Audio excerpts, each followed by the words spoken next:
Bonjour à tous, j'espère que vous allez bien, je suis ravie de vous retrouver dans une nouvelle vidéo sur mes revues lecture. Je vais vous présenter quelques lectures de 2024. Je ne vais pas vous faire une revue de toutes mes lectures de 2024 parce que j'ai lu un peu plus d'une quarantaine de livres et je vous avais fait une vidéo il me semble en septembre où je vous parlais de mes dernières lectures, de mes derniers coups de cœur, que ce soit des auteurs, des maisons d'édition. Je vous avais partagé déjà beaucoup de choses, donc je vous invite à aller la regarder aussi puisque je ne vais pas me répéter dans cette vidéo. Donc tous les livres que je vous ai déjà mentionnés dans la vidéo ne seront pas dans celle-ci pour voilà pas me répéter. Et du coup c'est parti pour ma petite revue lecture. Tout d'abord, bienvenue sur ma chaîne où je vous partage une vie douce et créative. Je poste tous les mercredis autour de 17 h. N'hésitez pas à vous abonner si vous aimez les contenus soft life et créatifs. Et donc aujourd'hui, c'est une revue lecture où je vous partage toutes ces petites choses. Donc c'est parti et on attaque par un livre, pas des moindres. On va parler de celui-ci qui est La bibliothèque de minuit de Matt Haig. Je sais pas trop comment ça se prononce. Et vraiment je pense qu'il est tombé au bon moment. J'ai vraiment beaucoup aimé ce livre. C'est parti. Pour celui-ci je vais vous lire un petit peu la quatrième de couverture pour aller plus vite. Et je vous donnerai un petit peu mon avis juste après. À 35 ans, Nora Seed a l'impression d'avoir tout raté. Lorsqu'elle décide de mettre fin à ses jours, elle se retrouve un soir dans la mystérieuse bibliothèque de minuit. C'est sa dernière occasion de reprendre en main son destin. Si elle avait fait d'autres choix, que se serait-il passé ? Avec l'aide d'une amie bibliophile, elle entre dans le jeu. Elle n'a qu'à se servir dans ses étranges rayonnages, tourner les pages et corriger ses erreurs pour inventer l'existence parfaite. Pourtant, les choses ne se déroulent pas comme elle l'imaginait. Avant que minuit sonne, pourra-t-elle répondre à l'énigme la plus importante ? Qu'est-ce qu'une vie heureuse ? Si vous êtes en pleine crise existentielle, c'est un livre génial. C'est encore une fois un peu ces livres qui allient roman et développement personnel, qui veut faire passer un petit peu un message, mais vraiment je l'ai trouvé vraiment super puisque bien évidemment on rentre dans le sujet avec donc cette fille Nora qui comme vous avez compris ça va pas du tout dans sa vie et va se retrouver dans cet univers un peu paranormal, je vais dire surnaturel plutôt, où en fait elle va pouvoir réécrire son histoire ou tout du moins entrevoir les autres possibilités que sa vie aurait pu prendre en fait. Je pense que tout le monde s'est posé un petit peu cette question dans sa vie. Si j'avais fait d'autres choix, est-ce que j'en serais là aujourd'hui? Comment serait ma vie si j'avais fait telle chose? Si j'avais dit oui à telle chose? Si je m'étais plutôt mariée avec cette personne, si j'avais fait telles études, enfin toutes ces choses là. Et du coup c'est exactement ce qui se passe dans ce livre. Elle va pouvoir rentrer dans chacune de ses vies en fait et voir ce qu'il en est. Et bien évidemment ça lui amène à une autre réflexion en fait sur la vie et finalement qu'est-ce que le bonheur et qu'est-ce qu'une vie parfaite ou une vie heureuse finalement. Et je l'ai trouvé vraiment très intéressant, même si cette idée au début de tester un petit peu ces différentes vies et tout, c'est peut-être pas un concept qui m'aurait attiré de prime abord. Je l'ai trouvé vraiment très bien fait parce que je l'ai lu quand j'étais aussi dans une réflexion un peu similaire à un peu une crise existentielle, qu'est-ce que je fais de ma vie, etc. C'est vraiment chouette, je vous encourage vraiment à le lire. Même si vous n'êtes pas forcément à regretter, moi je suis pas du tout comme le personnage à me dire « Oh si j'avais fait telle chose, si j'avais pris telle décision dans ma vie, si j'avais fait tel choix, ma vie serait différente, etc. » Moi j'assume pleinement mes choix et je me dis qu'au fond on est la personne que l'on est et que peu importe les choix qu'on aurait fait, on se retrouverait plus ou moins dans une situation similaire. J'ai un peu plus cette mentalité, cette vision de la vie. Et tu serais peut-être pas exactement au même endroit, dans la même vie, etc. Mais au fond, toi-même, tu restes toi en fait. Donc même si j'avais pas cette mentalité du personnage, j'ai quand même réussi bien à rentrer dedans et j'ai quand même réussi à prendre des choses dans ce livre et je trouve que c'est encourageant. C'est un livre plutôt positif, Donc voilà, si vous traversez un peu une crise existentielle ou si le thème vous intéresse, je vous encourage à le lire. Je l'ai noté 5 étoiles. Ensuite, je vais vous présenter un tout autre registre, un livre qui s'appelle Clara lit Proust de Stéphane Carlier, qui est comme ceci. Et vraiment c'est un petit roman sans prétention, on va dire. On retrouve Clara, elle est coiffeuse dans un petit bled. En fait je sais même plus c'est quoi la ville, mais en gros elle nous est présentée un petit peu comme vous voyez cette fille qui a un peu une vie plan-plan, elle est coiffeuse, elle est avec son copain, elle vit sa petite vie quoi, normale, jusqu'au jour où un client a un livre de Proust et je crois qu'il lui en parle un petit peu ou autre, mais surtout il l'oublie.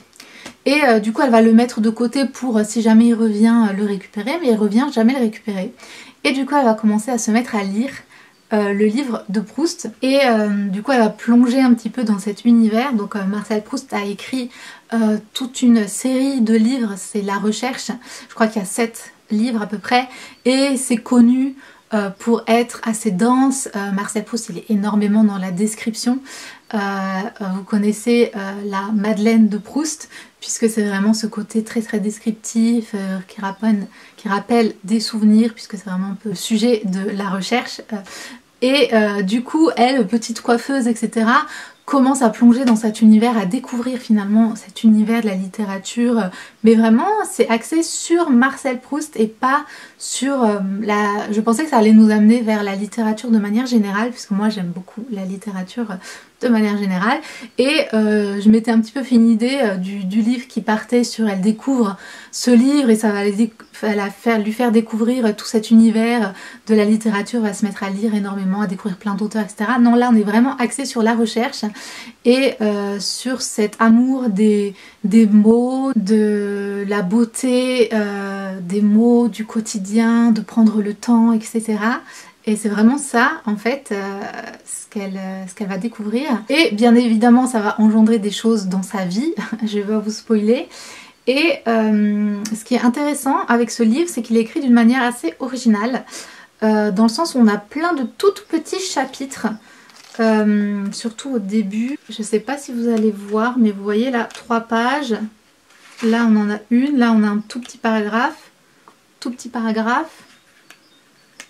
3 pages, 2 pages, enfin c'est assez particulier et à chaque fois ça nous raconte pas une histoire, enfin en tant que telle, mais c'est comme si on avait des pensées à droite à gauche. Alors c'est écrit comme un roman, mais c'est comme si on sautait d'une scène à une autre, un peu du coq à l'âne, tout en continuant quand même une suite logique finalement. Mais au début quand on commence, on est là, ok, d'accord.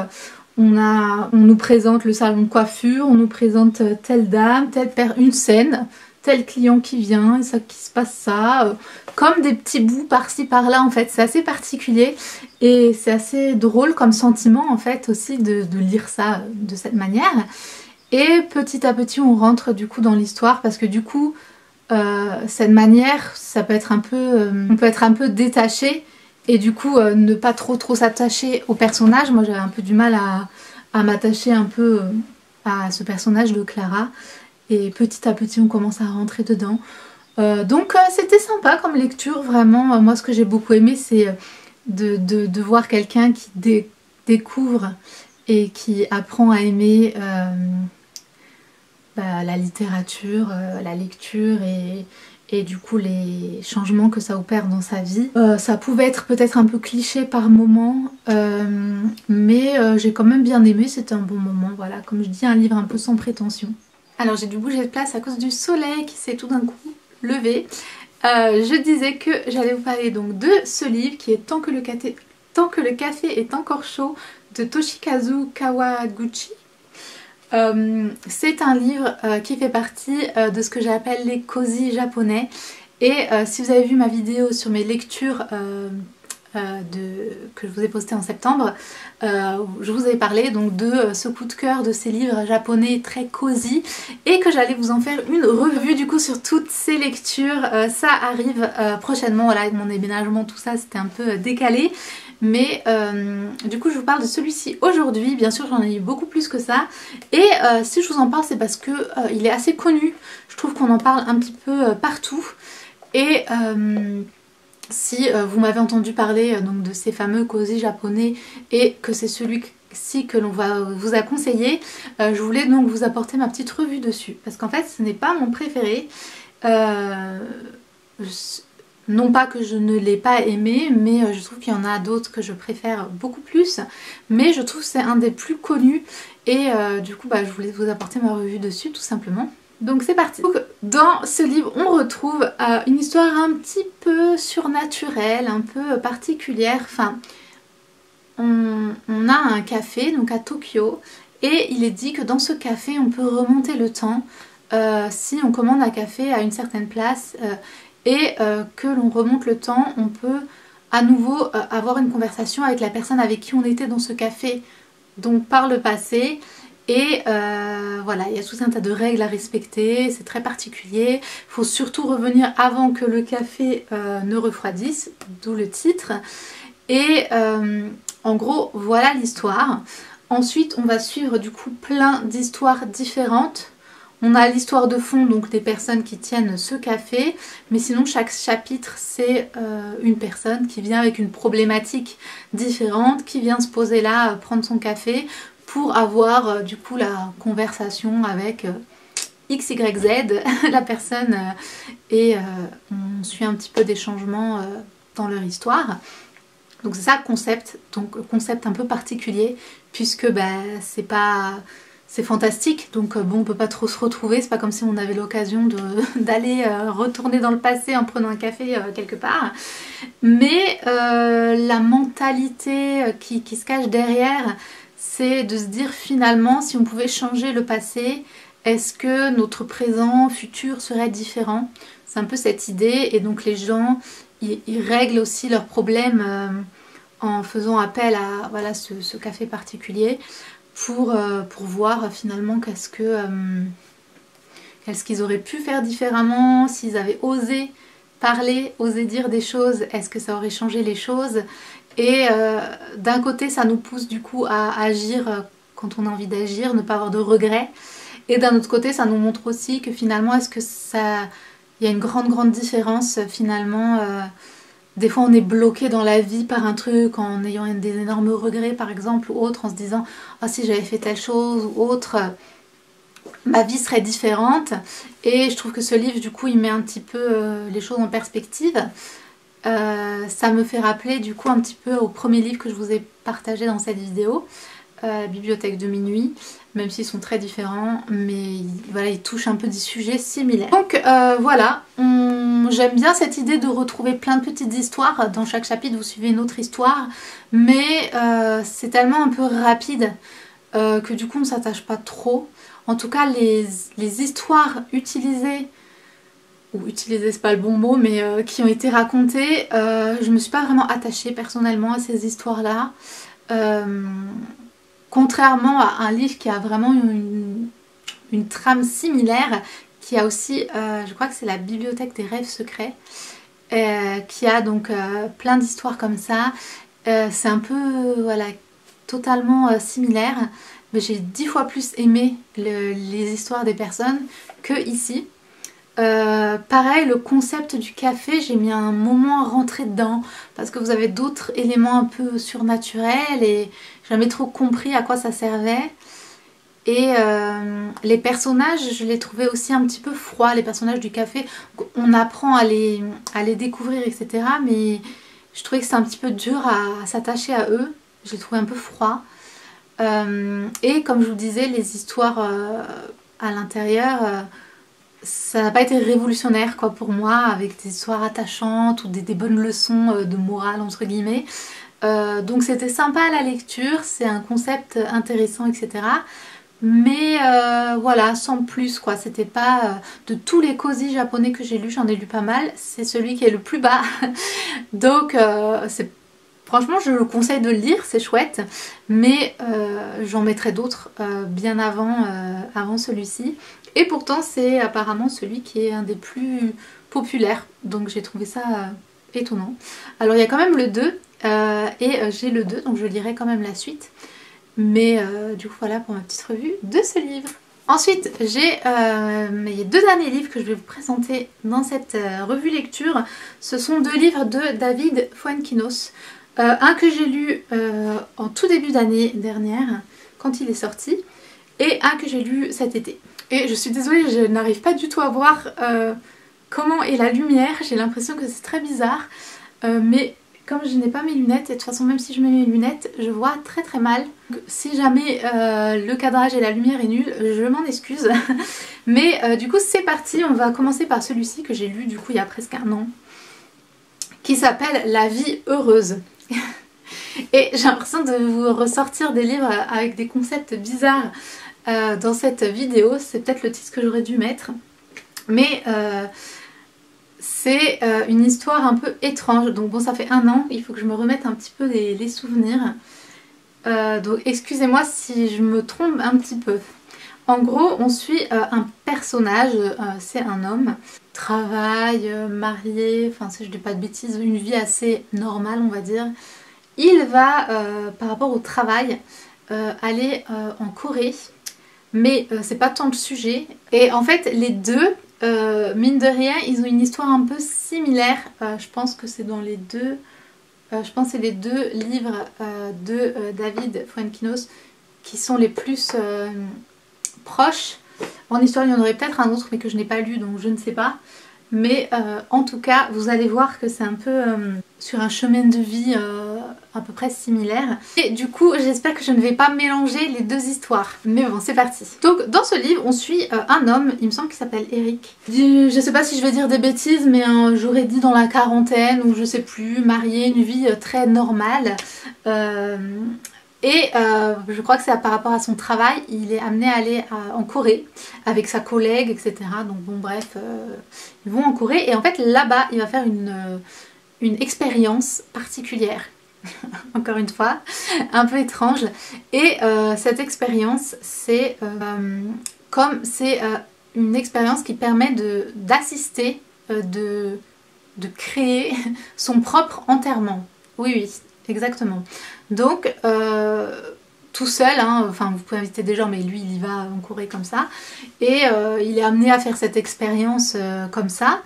Le but apparemment serait de déclencher des je sais pas, réalisations aux gens en se disant là la fin est proche et tout d'un coup ça te fait des déclics sur ce qui va ou va pas dans ta vie et que apparemment c'est du coup une expérience qui peut aider. Et du coup il se retrouve je ne sais comment dans cette expérience là et bien évidemment ça va avoir un déclic sur lui et ça va révolutionner un petit peu sa vie, un peu comme un effet vous savez boule de neige. Et du coup c'est ça qu'on va suivre finalement dans cette histoire avec cette expérience super bizarre et l'impact que ça a sur sa vie d'homme normal quoi et on suit tout ça. Donc j'ai bien aimé l'idée, super originale de faire une expérience comme ça. En fait c'est un peu comme quand on a une expérience un peu de mort imminente et sauf que là c'est créé de soi-même. Donc peut-être que l'impact est quand même moins fort, je ne sais pas. Et du coup de remettre sa vie en question et donc d'opérer des changements. Mais au niveau de la direction de l'histoire, je me suis dit est-ce que c'est pas non plus un... Ça pourrait pas être un peu comme un prétexte finalement. Tu fais ça, tout ça pour gerter un petit peu ta vie, pour recommencer à zéro. Non pas que c'est ce qu'il fait, mais ça amène à plein de questionnements je trouve. Et de se dire finalement, je trouve ça très bien de remettre sa vie en question, de changer des choses etc. Mais finalement, je sais pas, ça amène d'autres questions quoi je trouve. Et par rapport à du coup ce personnage et ce qu'il va faire etc.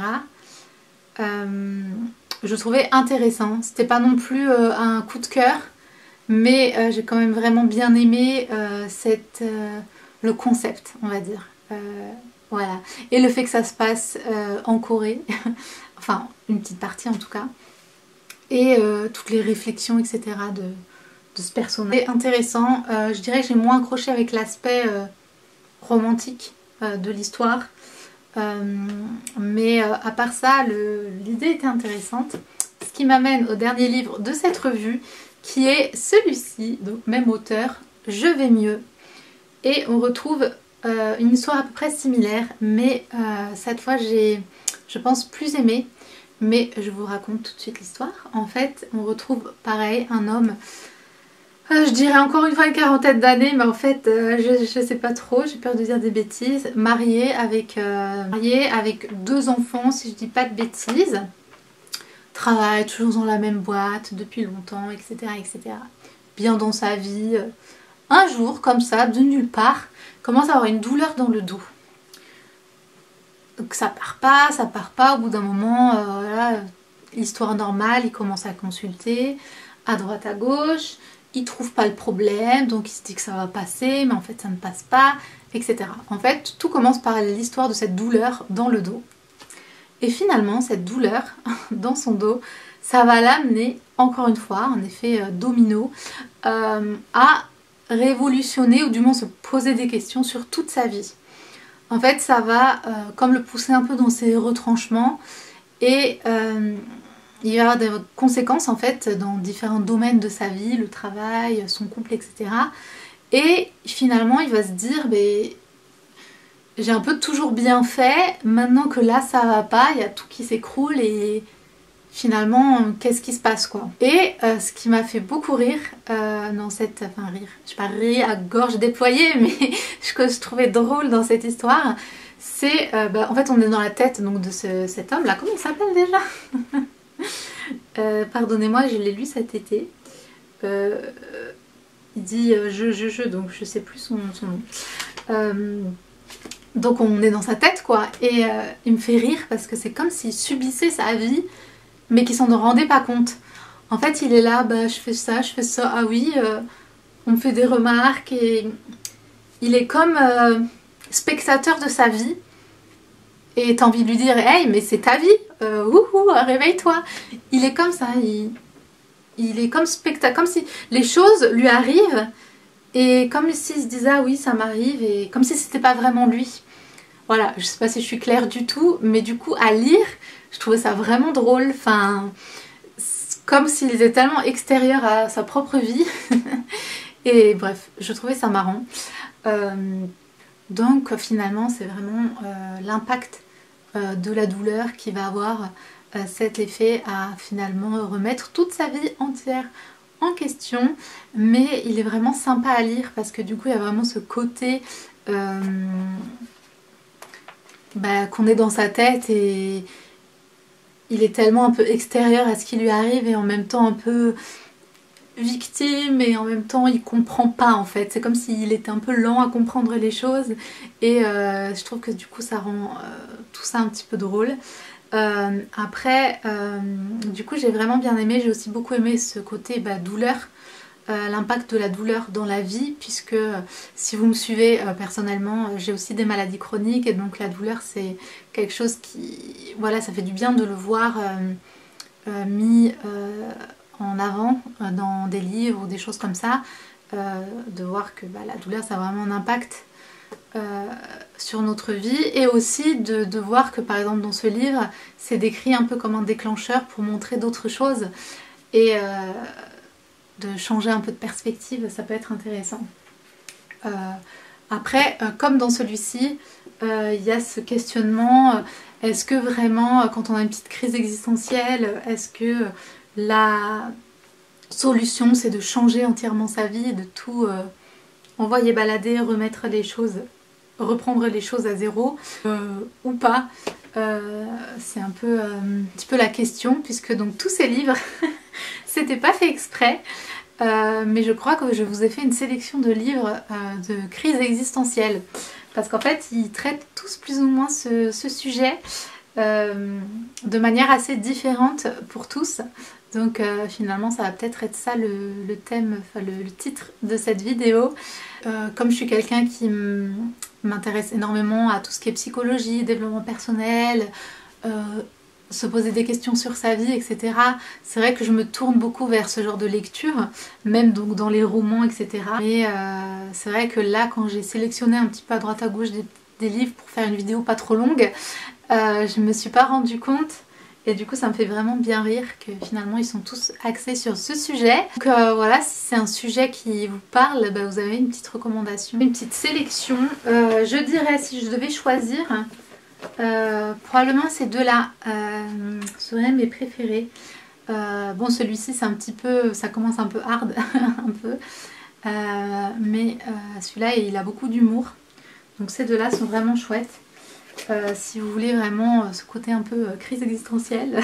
Et voilà pour cette vidéo, j'espère que ça vous a plu. C'est un peu particulier, c'est pas vraiment des revues lecture très classiques. Donc dites-moi si ça vous plaît que je parle comme ça un petit peu de mon avis sur les lectures, si vous préférez quelque chose de plus traditionnel où j'explique à chaque fois bien l'histoire par A plus B, puis mon avis et mon sentiment et rentrer un peu plus dans les détails et pas juste raconter un peu mon état dessus. Et si vous voulez plus que je rentre un peu plus dans les détails de l'histoire, j'ai toujours trop peur de faire des spoilers ou des choses comme ça, donc c'est vrai que j'essaie de raconter de manière très superficielle. Mais j'espère que cette petite revue lecture vous plaira.